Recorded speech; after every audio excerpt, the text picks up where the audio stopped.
alaikum, Shubho Aparanno, and a very good afternoon. Welcome to Convergence 2021, where this year's theme is Financial Inclusion in the Digital Era. Today, we have with us Ms. Humaira Azam, the Managing Director and CEO of Trust Bank Limited. We will be discussing women leaders and the progress of gender equality in the financial sector. Assalamu alaikum, Humaira Appa. How are you today? Walaikum assalam. Good afternoon. I'm fine, thank you. How about yourself, Zara?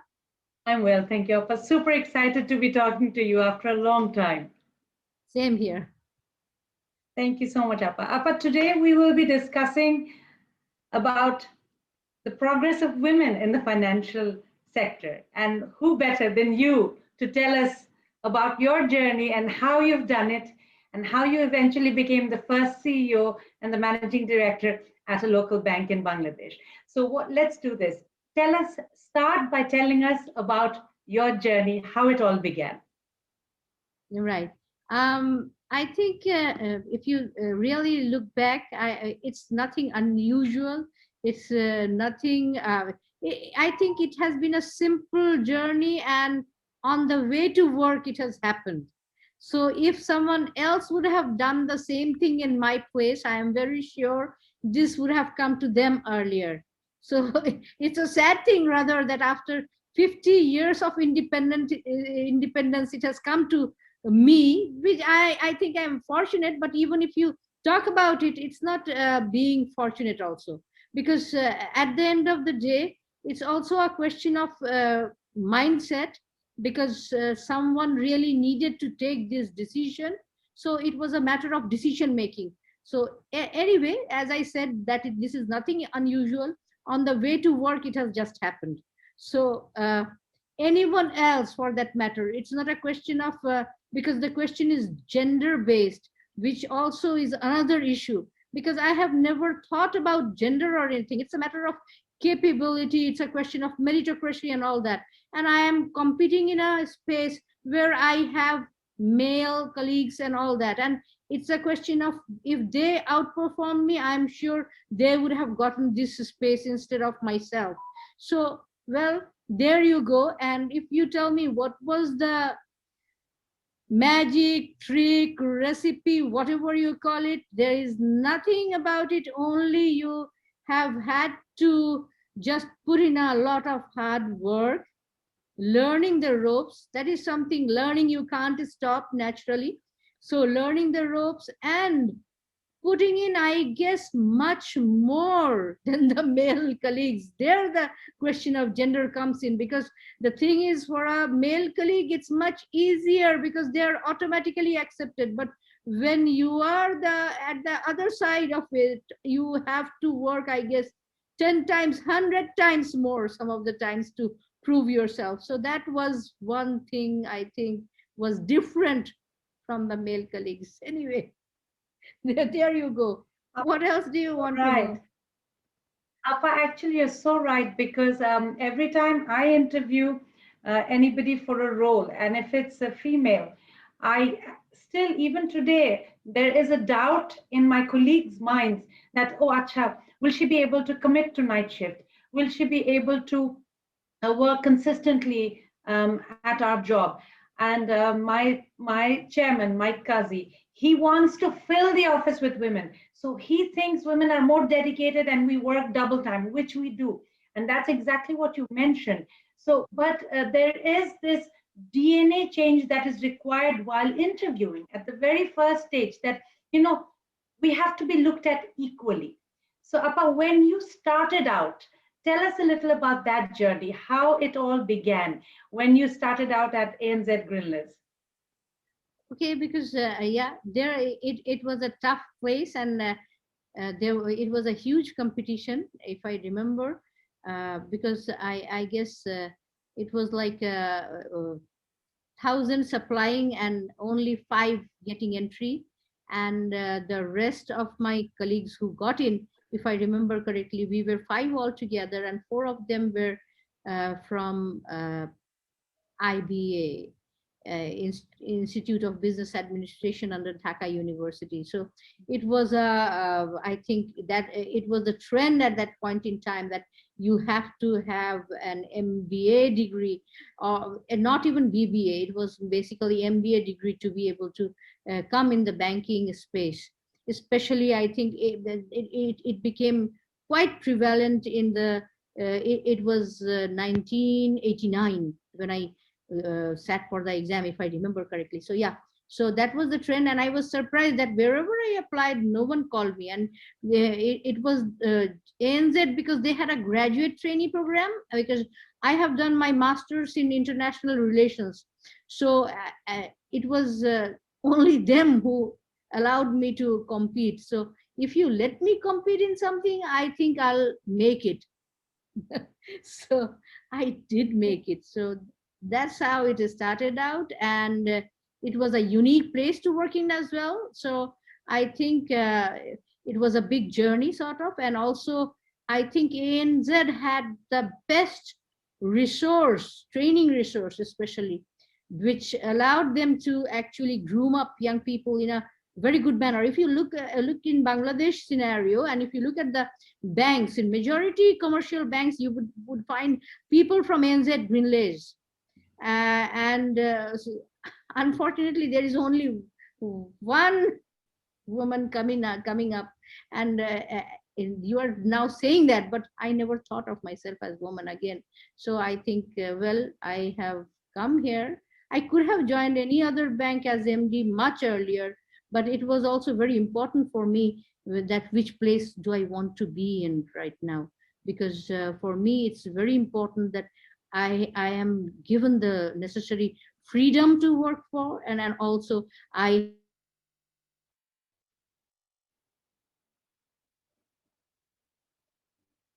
have the necessary scenario in the commercial banking space in Bangladesh.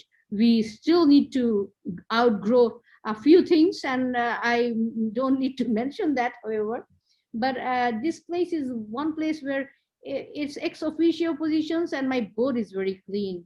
So I think that makes quite a bit of sense for me, because it's something like working in a sort of very professional place with a corporate governance and all that.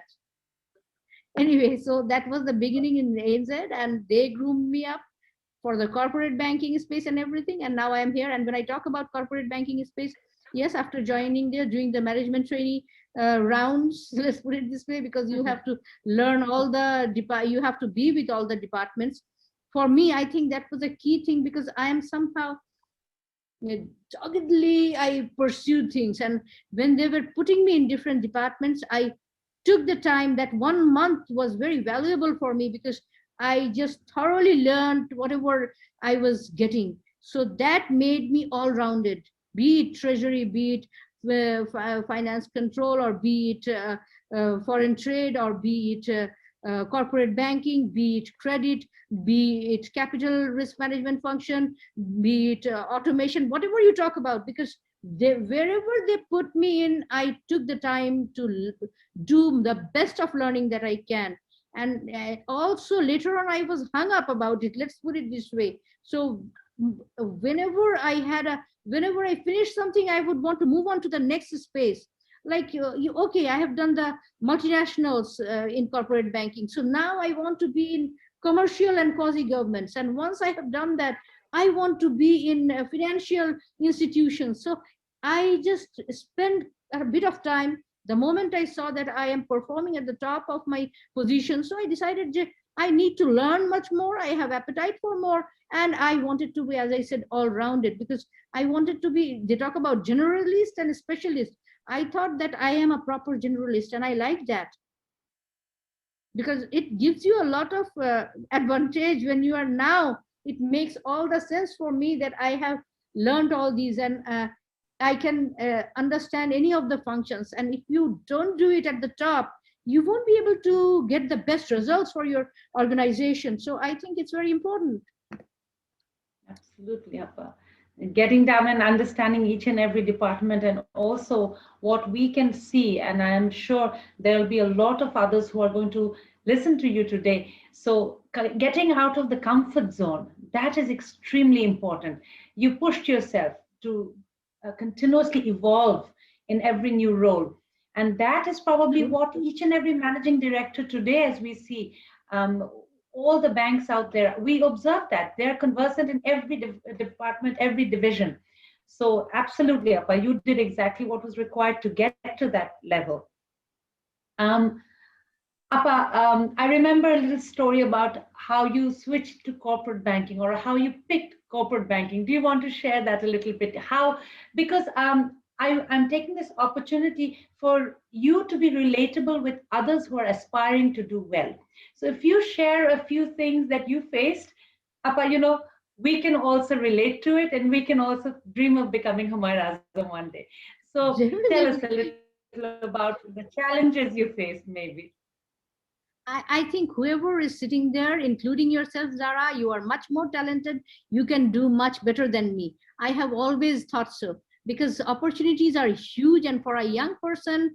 And because if you really look at it now, even all the girls get to do their MBAs and BBAs and all that. So if they apply it, I believe they would be much better than me any day. But saying that, of course, the question is the onus is on the people who deploy us, whether they are willing to give us a chance or not. Because on the first strike, if you are thinking, oh, she's a lady, she won't be able to do late hour works, she won't be able to understand the criticalities, she won't be able to go out and do marketing, she won't be able to visit factories and all that. So I think I have proven rather everyone wrong, and it has got nothing to do with a female, because for the simple reason I can tell you, when the strikes would happen, I remember my colleagues were so scared. They wouldn't come to the office and they would curse me, because what they would do, they'll call me up at the office and they'll say, "Humaira এসছে নাকি?"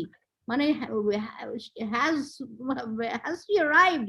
Has Humaira arrived? It's something like that. So if I am there, they obviously felt terrible, and they also had to come to the office.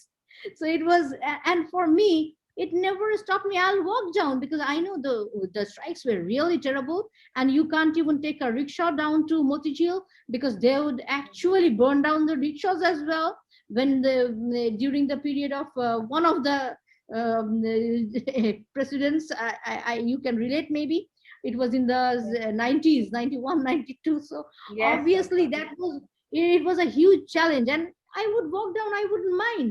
And for me, when I would cross the university area, they would say, they would joke that it would be early morning and they would wake up and they would all stand in the verandas and they'll say, left right, this lady is going down, and they'll do that. They would mock me, but I didn't even pay an attention. I had to walk down to the office and I did that. And I guess I never, because the responsibility part of it, I guess it's a question of how you are looking at yourself, because it's a question of self-respect, and also how your organization will, unless you respect yourself, your organization will not respect you. So naturally it has got to do with your inbuilt culture or whatever you have, the values and all that. So that I have always been able to maintain, I think. And everywhere I have changed the culture, I think. So everyone needed to come down, and had to, they used to come much later, but they had to come to the office. They couldn't put an excuse that if a other person or the female can come, because that's the issue, I guess, for the male, that if she can do it, then we'll have to, we don't have a choice. And if you think about it, in corporate banking, as I said, I don't think I would have made it, because the general idea was you have to be in either GB, or you have to be doing a customer service, or you can become a branch manager. But one of the days, when there was a crisis in corporate banking, and one of my colleagues, now he's an MD in a bank, in a commercial bank in Bangladesh, he went away to USA, and he had certain he took off quite a bit of time from his work basically. So when he went away, so it was the senior most position, so I was replaced at his position at that point in time, honestly. And that was a great thing, because when Mr. Muhammad Ali Rumi, stalwart in the banking in Bangladesh, the first I would say, I should not use the term, but colored CEO, if you think about it, Yeah. compared to, because ANZ was one place which was very colonialistic in its nature. So there they decided to put him as a CEO. So you can imagine how very much talented he was. He was very capable, and I have seen many, I have worked with majority of my life with different white bosses. And compared to them, I think Muhammad Ali Rumi sir is incredible in every single, his in-depth knowledge, his understanding, his decision-making capability. I think that was as one of the things that I think brought me in the corporate banking, because he took the decision. He called me up one of the days and he just asked me, Humaira, do you have the time to talk to me? I just want you to put you somewhere right now. And I said, where? So he said that it was Mr. whatever, whoever was there in his place, he wanted to put me. And I was pretty surprised, and because that was a coveted, very special position in the bank, and I was just a young management trainee, and I said, that's wonderful. I was very surprised that this chance was offered to me. And then he asked me, what is your discipline? And I said, um, IR. So accounting background, nine. And you don't have accounting background.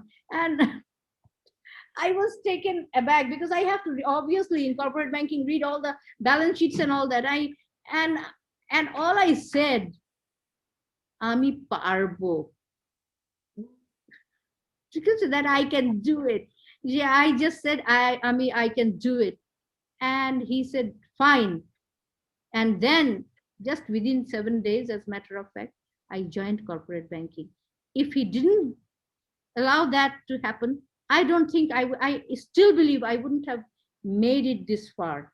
Although both of them believes, yesterday we were in a webinar, my two of my bosses, Mr. Mohammad Ali Rumi and Mr. Mahmoud Zattar, whom I have had the opportunity to work directly throughout my ANZ career, they both believe that I would have done something wonderful. But I always think that someone needs to give you a chance. For example, even for me right now, if you think about it, I could have become an MD, but I wouldn't want to be an MD. It's not becoming an MD is an issue. The thing is whether you have the autonomy, whether you are given the authority, or you have the independence to be able to carry something through. So that is something very important, your freedom. So that is something I was looking forward to.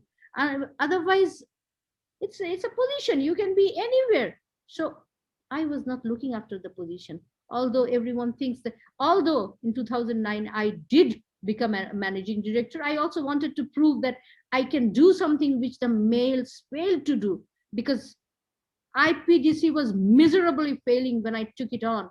They had huge bad debts. They have total book was literally non-performing. They had the total equity gone in negative equity, and all they had a deposit run as well. They had the worst situation when I took it on. But I just turned it around in, I think, just about less than 3 years' time, and I restored the full capital. And they were very surprised, because I have had the opportunity to meet Prince Karim Aga Khan, His Highness, quite a few times, because he took the trouble of inviting me to his place quite a few times, along with my family even. So there was a great honor that was given to me over there. And I also decided that in my mind, when I went down there, I understood what was their point of view, because they plainly told me when I went down there to in France, he said that we made an investment in Bangladesh and we have forgotten about it. And I am sharp enough to catch that they have forgotten about this. Means if the moment it's restored, they'll somehow sell it off or whatever. And yes, the moment it was restored, I could see that they have ultimately sold it off to BRAC. So naturally, all they needed was the restoration of capital and everything. And they wanted the value back, the money they invested in Bangladesh, and they went out. But for me, I think I have proven as an MD that I could turn it around. I did turn it around, restored their capital, made a deposit base, beautiful deposit base, made a beautiful lending base. And also that was the first time they used to have only one head office. That's it. So I also got the permission from central bank to open 4 of the branches initially. So I guess that was the beginning of the journey for IPDC to fall towards the excellence. So wherever I have been able to turn it around. So I think the capability is very much there with many of us. I know that not everyone will be getting the same opportunity, and someone needs to look at the people around them, because they are the most valuable assets, and needs to understand their strength, their traits and everything, so so that they can pick them up for the right job and all that. So I think that needs to happen, and that is not happening. Appa, you're so right. Because see, when Rumi Ali sir, as I have termed him the rock star of the financial industry in this country. I mean, he's amazing. He actually blessed me when I ran my first service quality campaign when I came and joined Bragg Bank as well. So he to me is a legend. And you've also taken the name of Mahmoud Sattar to another legendary CEO the country has seen. So when they gave you the opportunity, you grabbed it. And what happened was you also created your support. Your family also supported it, because it's true, Appa. We need support from our loved ones. If we can't get that support, it's difficult. I work till 2 in the morning every day at the office. I mean, in the middle of COVID, I'm right here because I work with the United States and I have to be here. And 2 o'clock goes to 3. Sometimes I'm home just in time for Fajr. And if my husband and family members didn't support it, I would not be able to do it.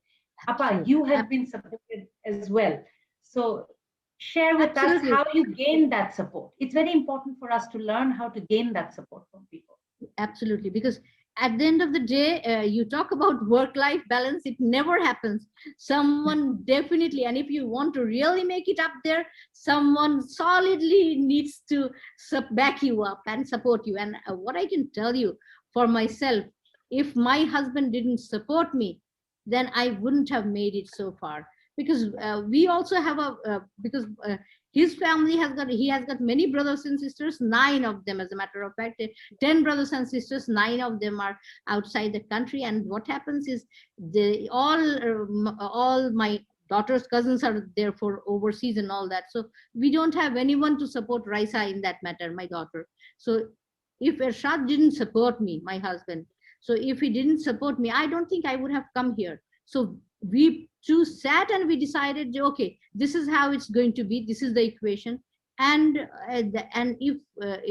if I didn't have that support, as I said, it couldn't have worked for me, because it was he who put me there, because he thought that if I have the education, I must put it to work. So it's also a question of the first step needs to be taken from your family if you are going to make a career, if they all need to be supportive of it.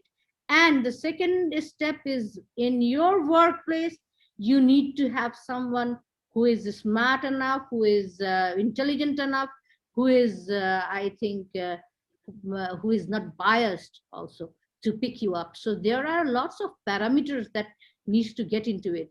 That's that's the reality. So I think you're absolutely right. Sorry, because for a man, it's the same. I mean, if we see traditionally or if we see historically, the men have always, we take it for granted that they get support from the house. And that's where the change is probably we are seeing with you and with other working women like ourselves, is that the partner also steps in. And we're not in the dark ages anymore. The partner has to step in. They have to be an equal partner, and sometimes way more. I know that my husband is a way better parent than I am. Exactly, Appa. They end up doing a lot more for our children than we can. And this feeling of guilt, I mean, I have this feeling of guilt. Appa, what about you? Do you feel a little guilty once in a while if you miss out something, or oh yeah, you surely do. As I said, always, you will always feel, because you cannot be equal, because it's a question of how good are you.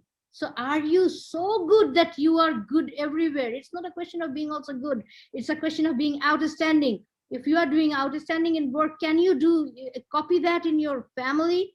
Can you copy that in your social circle? No way. If you are doing it, I don't think I am that superwoman. So I think it maybe here I am okay, all right, and there I am quite a bit down. And obviously, as you have said, how guilty you feel. Surely I feel guilty. I can assure you, I feel very bad. And some of the times I feel I wish that I shouldn't do this. Some of the times I even feel that, I can assure you, that I should be somewhere else. আর আমি মানে বাংলায় যদি বলি, আমার মনে হয় যে আমি ভালো ঘর সংসার করতে পারতাম যদি আমি ওখানেই কনসেন্ট্রেট করতাম, কারণ it's a question of where do you want to be outstanding. So you want to be outstanding everywhere. Being a lady, whether you like it or not, somehow you have this strong bondage with the family and the nucleus around the family that works. So you definitely want to be there in that space as well. So in that space, I think I feel very, very bad about it. Yes. আপা, not to just আমি এই কথাটা I raised this topic specifically because I know there are women like us out there, that wonder that how do they operate, they feel bad. So if Humaira Azam has an ounce of guilt in her, we are allowed to feel guilty also, because Appa, I know we are all doing this to give our families a better life. My daughter was 6 and she came running to me and said, Ma, when will you quit working? I looked at her and I said, Ma, I worked very hard so that I studied very hard so that I could work all my life. I'm not going to quit working, Ma. And she looked at me and said, What do you mean? I said, Ma, I'm going to work till my last breath, inshallah. And that is because we want to give you a very good life. So help me help you give you a great life. And I hear her telling this to the siblings now. So wonderful. But I couldn't have done it alone. My partner had to be there. Navid had to be there, just like Irshad Bhai is there with you. So this is so encouraging, Appa. And one thing you really specifically mentioned, superwoman is a myth. We don't need to chase that. It's okay if I don't cook every day. It's okay if I cook once a month, right, Appa? Absolutely, absolutely. True, so there's true, no true. need to chase after the mirage of a superwoman. We're normal women trying to fight it out as best as we can and balancing it. Absolutely, absolutely, absolutely. Papa, if we can go back to the workplace a little bit, Yes, management please, please. styles. Tell me, do you think you have a very distinctly different management style than the other MDs or other colleagues you've worked with, or how is it? Does now I'll ask a gender-related question. Does being a woman have a slightly different impact? I think it's a huge one. I think by nature, I think we are endowed with quite a few things that a male colleague is not. Because one thing for certain, I believe we somehow we are very, because it's family oriented, and I talked about the nucleus of family. So when you are here, majority of your I said wake up time. So so if you are here majority of that time, naturally the question is, this becomes a part of your family. And also I think by nature we have some modern qualities now, management and leadership and all that, and now we speak about empathy, sympathy, Yeah. and different kind of management. So that management is already in us, I would think, because I as far as I can remember, I have been bosses to many in this market, and I have built brilliant teams. And surprisingly, till date, I always say that there is still my part of me, and there is still part of my team. So maybe they are not directly working with me, but every single place I have built teams, and the relationship till day exists. A beautiful relationship exists because I have tried to. What was it that I wanted to make the workplace a wonderful place, a place where people, because it's not if you make it very disciplined, very regimented, and very, I would say, clinical, it doesn't work. You need to understand that because we are all human beings. And once you are in here, it has to be a lively place where when you work is there, you work, when you have fun, you have fun. Like we used to go out and we used to play cricket, we would go to factory visits, we will go for picnics, We have our special times. Even we have a whole team, we have visited overseas and all that. So that it's a question of what sort of spirit you are in, what sort of trustworthiness you have amongst your team, and what sort of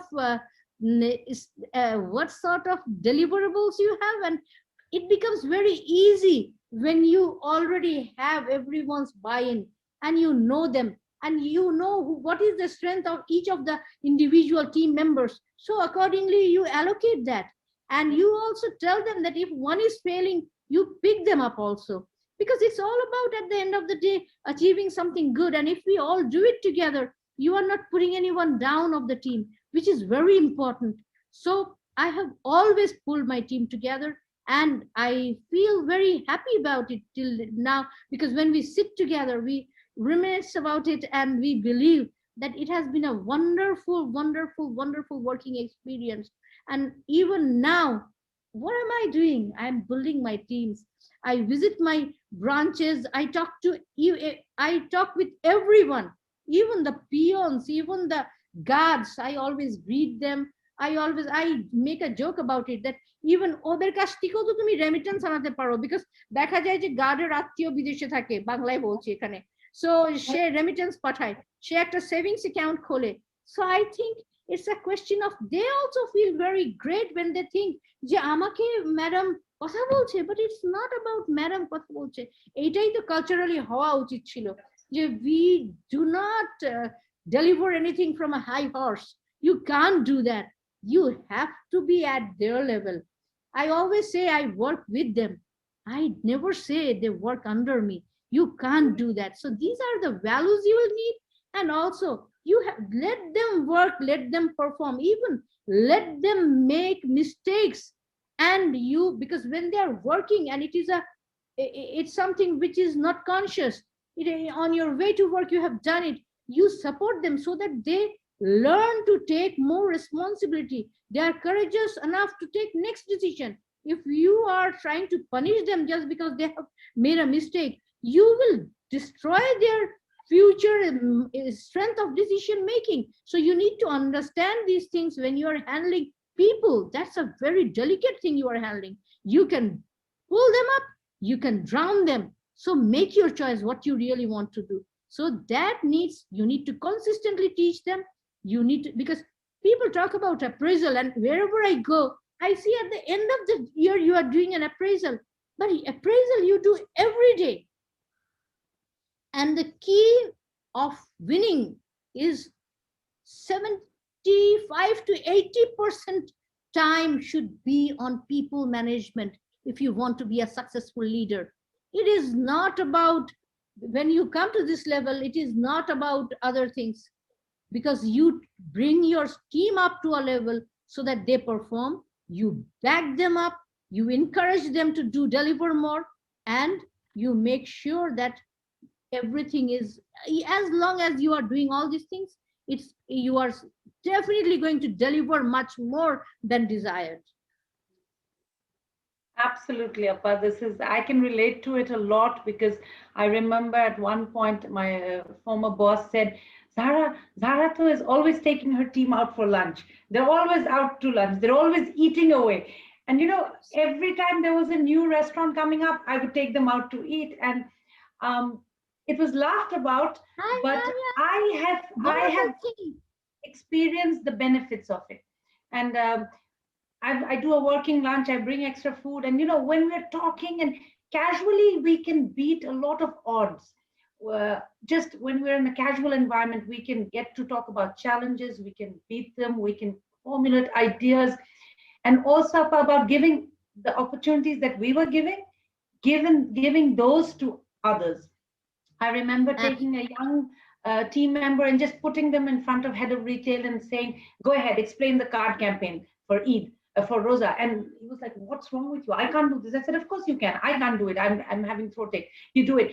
And, that's how they evolve and they grow. So I think the motherly side of things sometimes, or the empathy you say, or the way we have been raised, that actually helps us in the management style. And these are now coming out as modern concepts, which you specifically mentioned. Indeed.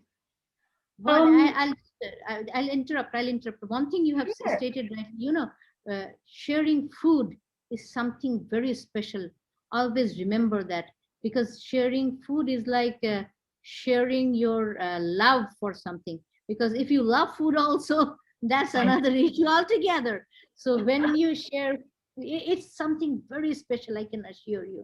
And if you have certain habits and if you share it with your team, I assure you, because the openness you will create by that, that's very important, because it's a question of openness, transparency, trust.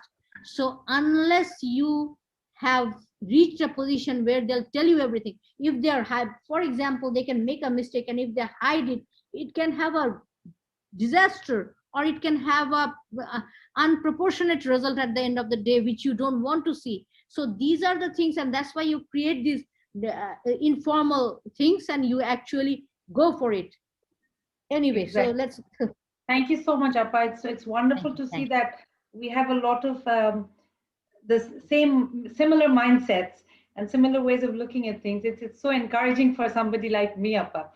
Um, if we could now get a little more on the financial services side, banks, NBFIs, what is it do you think that we or the industry could do specifically to encourage more participation of female candidates to apply, to take on the jobs, and to remain so that they can move into leadership positions? A long question.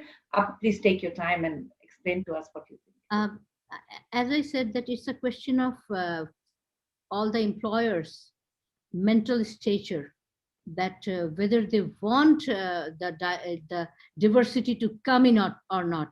So that's very important, because you have stated somewhere that ladies tend to deliver much more, and it's a reality, because informal corridor is not there for the women folk, unfortunately, because I find them that when you are putting them in a job, they are very sincere, they work it out, they'll completely do it, they will not gossip. I have those who are sincere, obviously. There are always exceptions, but in general, I have found them to be very dedicated and sincere. So it's a question of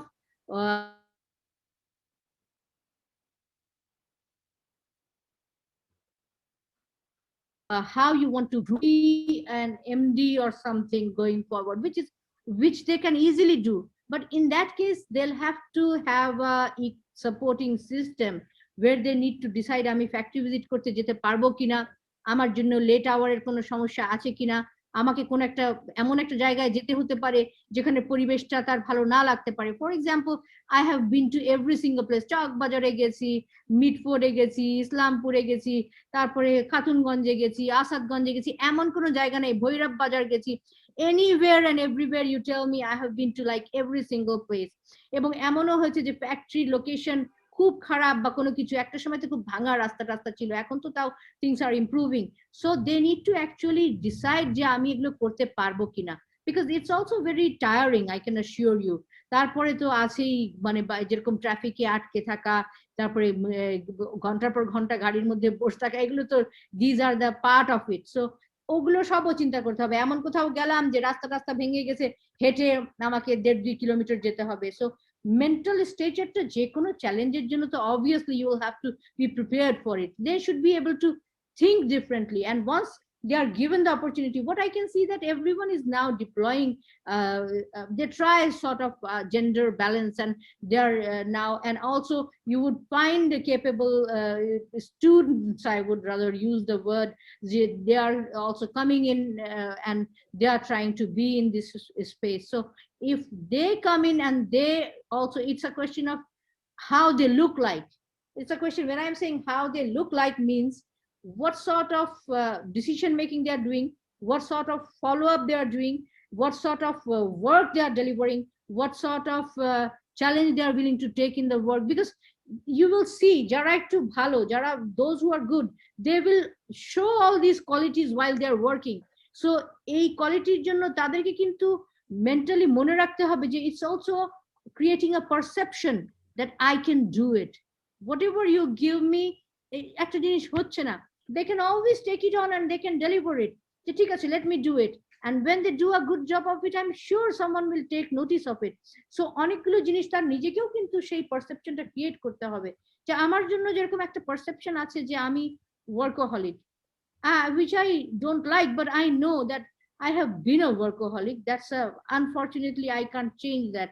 Even বাসায় গেলেও যেটা বললাম যে I work when I go home also, যে আমি যে ওখানে বাসায় বসে থাকতে পারবো, এখনো আমি আমার I am cleaning my toilets, I am mopping my floor, I am washing my clothes, I do every single thing till now.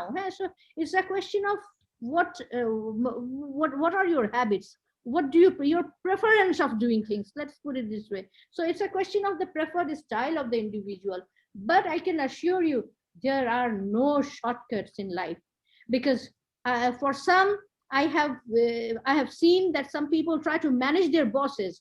It's not about managing your bosses, because once you can find a good boss that you can manage, the moment there is another boss who would want to see you having loads of knowledge, having loads of confidence, having loads of delivery capacity. So when you are failing at that, naturally that boss will not be happy about it if you are failing. So this is a question of, so it's better that you learn it, you have the confidence, you have the capability to take it on. It's a question of take it on. So once you can take it on, so you just, and also একটা কথা কালকে আমার বসরা বলছিল বলার সময় যে অবলা নারী, হ্যাঁ, I don't know whether there is a term like that in English, but I can assure you that you have to speak up in the right place, in the right time, and you have to have that proper language to be able to make an impact. So you need to be heard. It's not sort of screaming, but it's, you have to be tough, but it has to be shown in a different manner. It has to be delivered in a firm manner. You can talk very softly, doesn't really matter, but it must count. So there are lots of things that you, for interpersonal sensitivity, for negotiating skills, you have to top it when you are trying to beat someone at it. Let's put it this way, not I beat someone at it. So think about it, and how if you can't speak like that, then also put it down in a paper, write it down what you are going to talk about. If you are not ready with it, don't go out and try to do it. Anyway, that's wonderful listening to you, because you bring out a very strong point where we struggle between assertiveness and aggressiveness, and how we need to be assertive without sounding aggressive, without being called rather untoward names behind our backs. And because when a man does it, he's a boss, and when a woman does it, we hear many other adjectives being used to describe us. But at the same time, assertiveness is something we must learn. And I know, it sounds funny. There are courses online which teach you assertiveness. It may sound funny, but we need to practice it, because this is something we're not taught as a child. We are not taught how to be assertive as a girl growing up. So this should be taught afresh in a new manner. At the same time, being confident about how we walk into interviews, how we dress up at interviews, how we appear and present ourselves, and most importantly, about doing our homework, knowing what we are talking about, going out there and my red lipstick is not what cuts it, right, Appa? Yes, it's okay to look at, but if it's an empty head up there, no one's going to look at me the second time or even talk to me the second time.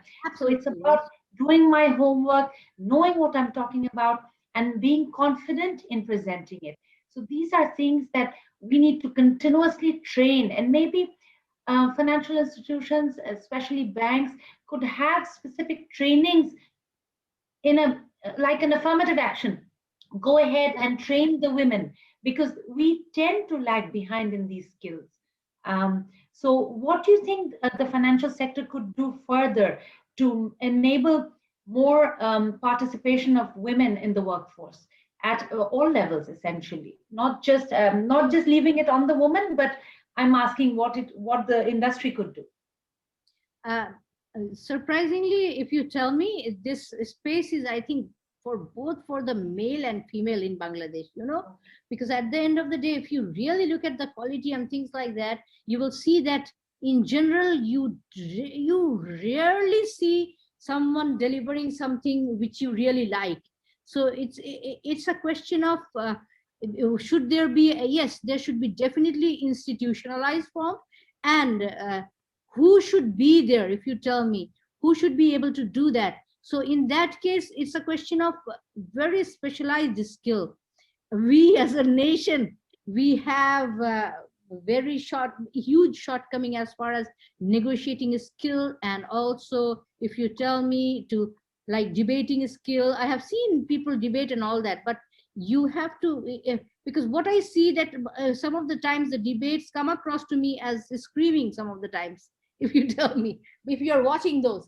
So what I'm saying, that it's a question of a very intricate sort of capability, where you need to have the knowledge base, you have to know how softly you can put it, the choice of words, also you have to be able to understand how many things you are going to cover, because the capability to summarize something, and because it's a question of people don't have the time these days to give you enough attention, so you have to deliver it in a very few minutes, succinctly and rightly, and in a manner that it delivers everything, catches everyone's attention, and leaves an impact.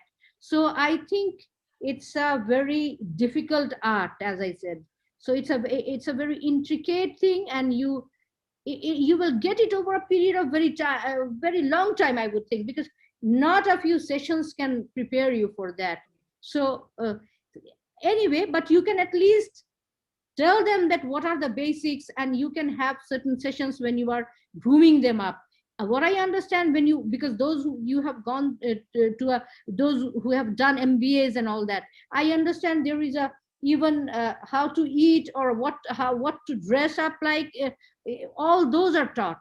So even for myself, I would say, you said one thing, that people talking behind your back and all that, you can actually come up to a level where you don't much care. If you look at me, আমি হচ্ছি যাকে বলে চূড়ান্ত নন corporate. If you look at my clothes and everything, I really don't much care, if you tell me, honestly speaking. So that's one thing, because no one is going to, honestly, looking at me, pay attention to my dresses or anything. What I'm going to say, so have that confidence, to have that exactly, have that trust, have that belief in yourself. So that will take you quite some time to be able to reach there, but it will need consistent practicing. And some of the times I tell my people, those who are weak, that please go home and practice in front of a mirror how you want to speak to yourself, and see how you are looking in the mirror. So if you can't say it right, put it down in a paper and then talk about it. So I think you also, there is a factor of shyness also. And because some of the most of the, not some, most of the families also have certain taboos and all that, which actually does not help the help that confidence, or help that you need certain encouragements and all that.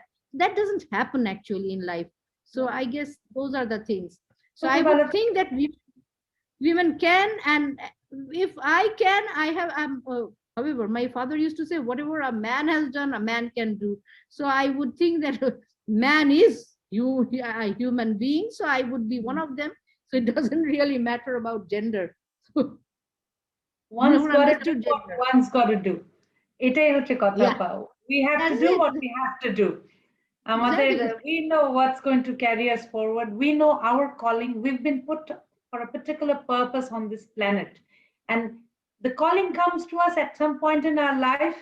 It may become an engineer switching into a comedian, or it may become a corporate actually becoming an MD at one big bank, or a banker switching into an IT field. It's just our calling.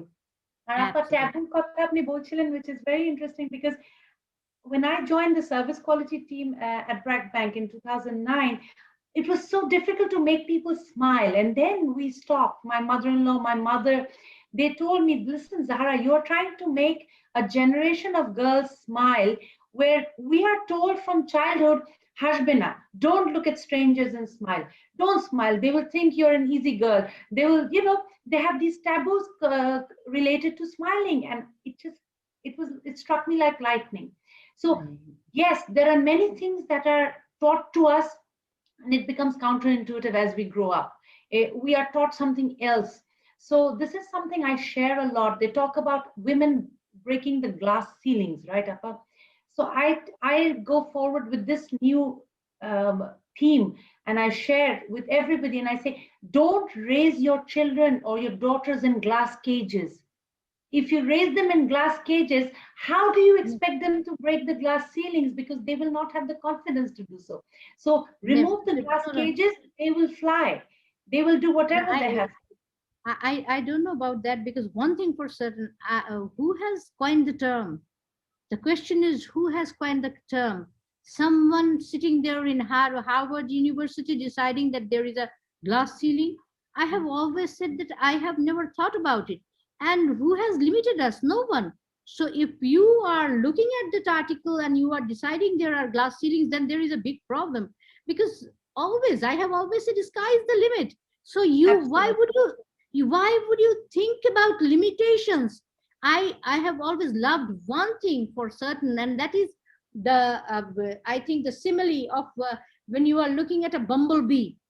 And I love that. I always mention that. If you remember, I went to the Tara program and I actually talked about it.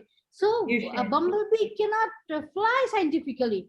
It has got such a small wings, a huge black thing. It's got so much weight in it. So if you look at it in life, some of the times you just don't think. You just do it. So who is stopping you from doing it? For goodness' sake, only you can stop yourself from doing it. Only you can bring in the limitations. You can bring in the parameters.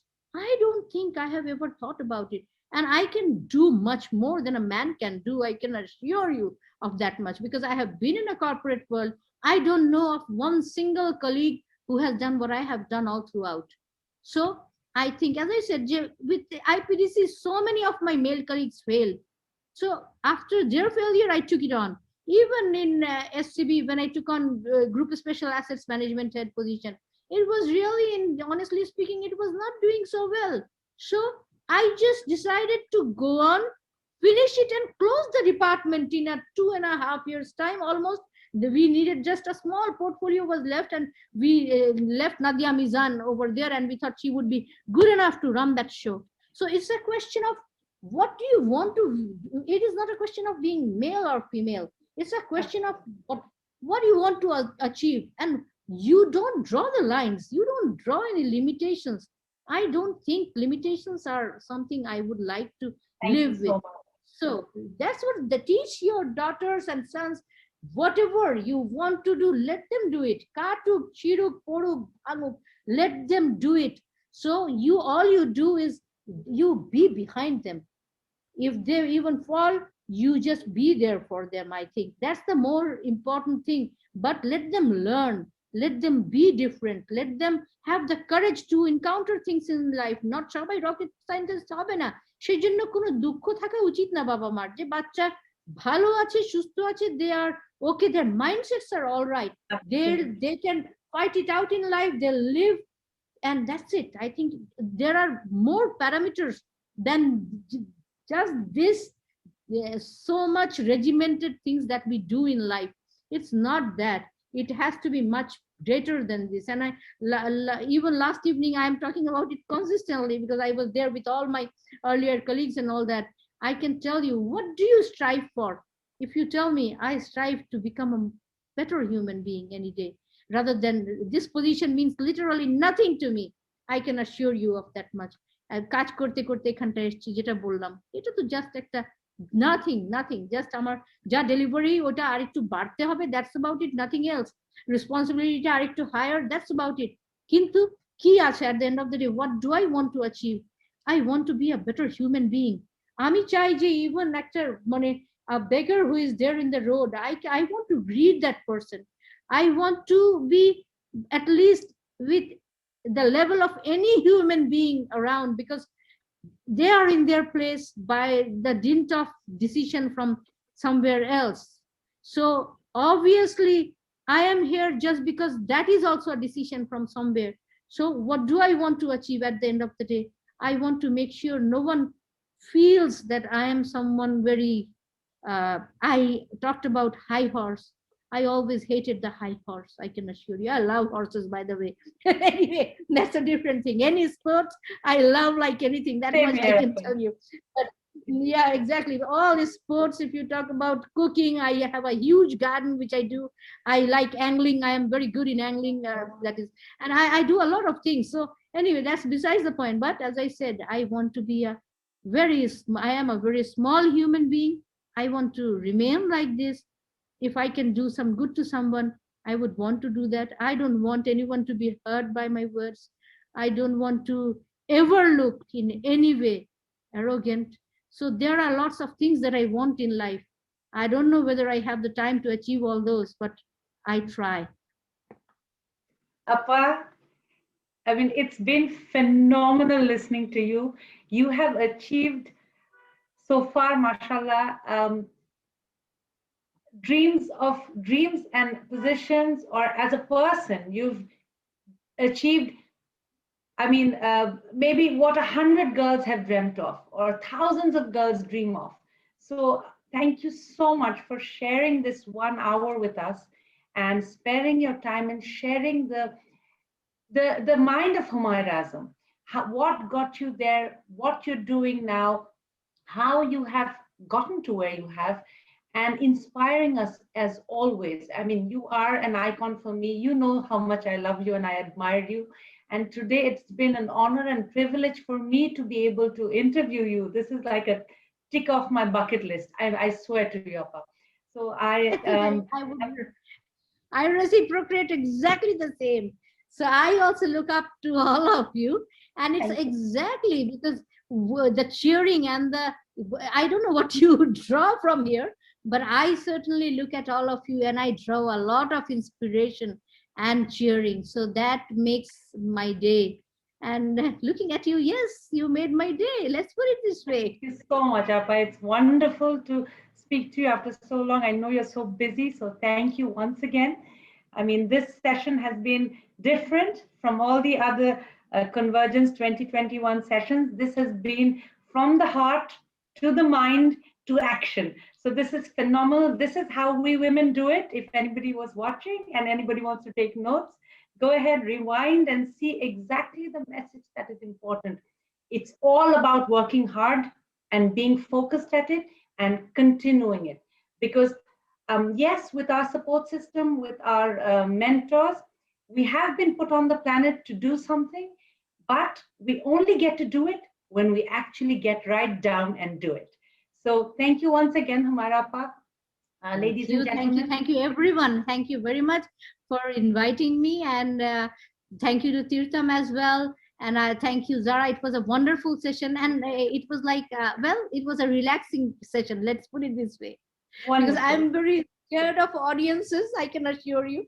And I always say that I have got Elvis Presley knee dance under the table. You will never know. So it's very important that I have a podium in front of me. Literally.